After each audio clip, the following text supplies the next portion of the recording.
In this video, we dive deep into the world of horns versus antlers. I'll break down the anatomy, discuss the species that possess them, and the evolutionary advantages they provide. So let's get into it. Did you know that while both horns and antlers are used for fighting and display, they come from entirely different biological structures? Horns are found in various species across the bovid family. Goats, sheep, cattle, and bison, both domestic and wild, all have horns. Horns are permanent. They come in a variety of shapes. An interior portion of bone, that is an extension of the skull, is covered by an exterior layer of specialized hair follicles, similar to your fingernails. Horns grow continuously throughout an animal's life and are not shed. They can be found in both males and females of certain species, such as in the case of cattle, goats, and antelope. Horns typically grow in pairs, and their shape can vary greatly between species, some being straight and pointed, others curling into elaborate spirals. You can see this big guy has beautiful horns with distinctive rings or ridges. While not an exact science, we can get some clues to their age from these. A ram will often develop a 4-year ring.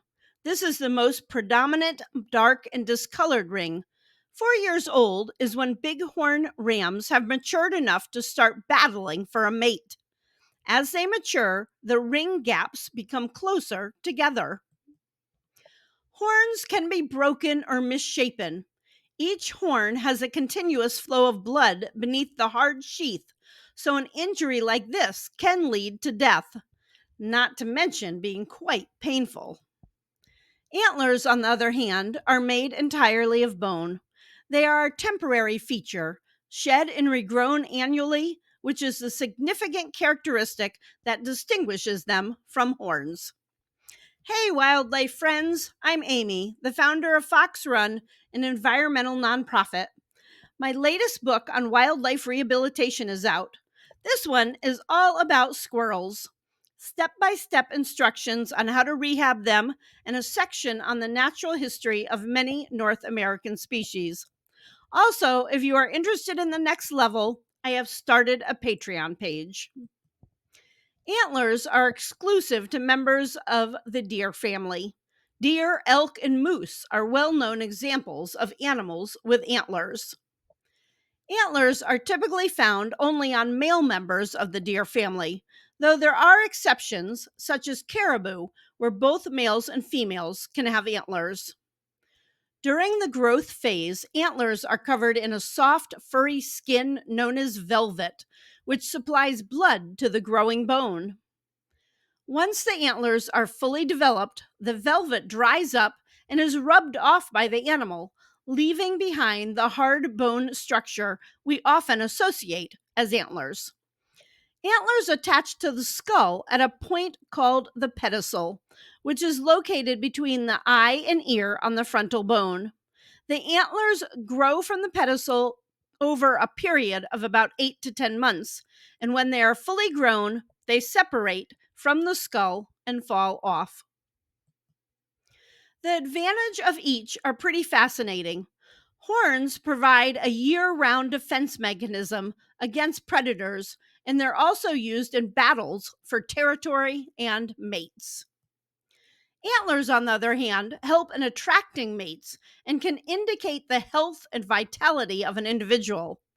These guys are some seriously sexy men. If you're a lady elk, that is. Did you know that horns and antlers can actually influence social behavior? That's right. Animals with impressive horns or antlers often have a leg up in the social hierarchy. For instance, in deer, larger antlers can signify higher status within a group, affecting mating opportunities. In contrast, in species with horns, the size and strength of the horns can determine dominance in fights. This means horns and antlers aren't just physical traits. They play a massive role in relationships and survival strategies. Wow, all that testosterone! Bighorn sheep are known for their power and strength. During the mating season, they will fight for dominance and reproductive rights to females. They may also use their forelegs to take jabs at each other. This means the one with the strongest genetics becomes the parent. Check out my video on bighorn sheep to learn more about them. Baby sheep and goats, both domestic and wild, are born with horn buds that grow quickly. In domestic animals, in some breeds, we have bred them to be polled or without horns. However, in the wild, even animals a month old will have small horns. Check out my video on white-tailed deer to learn more about them. One of the questions I get the most: can you tell the age of a deer by its antlers? Well, yes and no. The only precise way to tell a deer's age is by looking at its teeth. The buck deer grows antlers that have points or tines on them. Often we think that the deer grows a point for every year of its life. This is not true. A well-fed yearling buck can grow a 6 to 8 point rack. Sometimes age can be interpreted. For instance, a button buck is just developing antlers and is typically between 6 and 12 months old. The size of the antlers has more to do with heredity and nutrition. Fun fact: 1 in 10,000 female deer will grow antlers. Hopefully, you are learning lots of great information. I am all about environmental education. Antlers is the fastest growing tissue of any mammal. Moose eating a good diet can put on as much as a pound of antler in one day. In just 8 months, their antlers grow from tiny buds as big as your thumb to the humongous racks measuring up to 6 feet wide. A large moose's antlers can weigh up to 40 pounds. Thanks for sticking around to the end. I appreciate you. Leave me a comment on what animal video you would like to see next, or what questions you have. Make sure to check out my other videos on these large North American mammals, and have a most excellent sunny day.